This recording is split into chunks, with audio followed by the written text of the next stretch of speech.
Walaupun setelah mengubah kerajaan atau mengundi wakil rakyat yang benar-benar mengutamakan kepentingan rakyat, namun perubahan yang ingin dilakukan terhad kepada kerangka sistem yang sudah lama rosak akibat barah dalam landscape politik negara.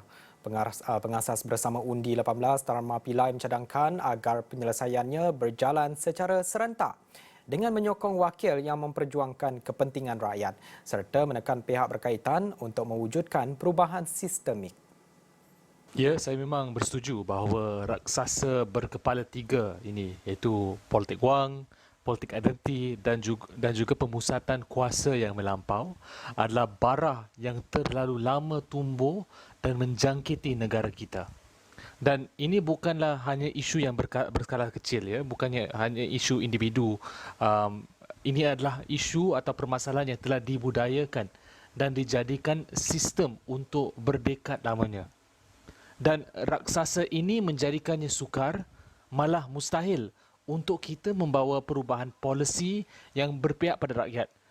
Maka walaupun kita katakan kita tukar kerajaan atau kita nak bawa wakil rakyat yang baik, mereka masih wujud dalam kerangka sistem yang bermasalah disebabkan raksasa yang disebut tadi, ya.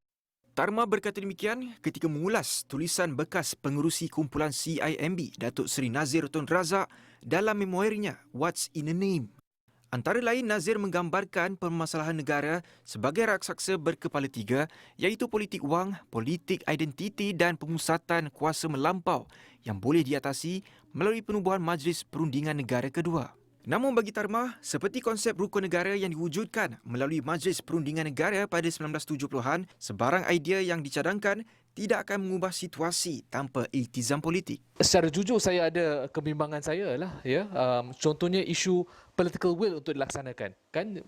Kalau katakan kita dapatlah semua individu-individu hebat ini untuk datang untuk berbincang sama dan memberikan cadangan atau solusi, tapi kalau tak ada political will untuk laksanakan secara penuh, maka susah juga, kan?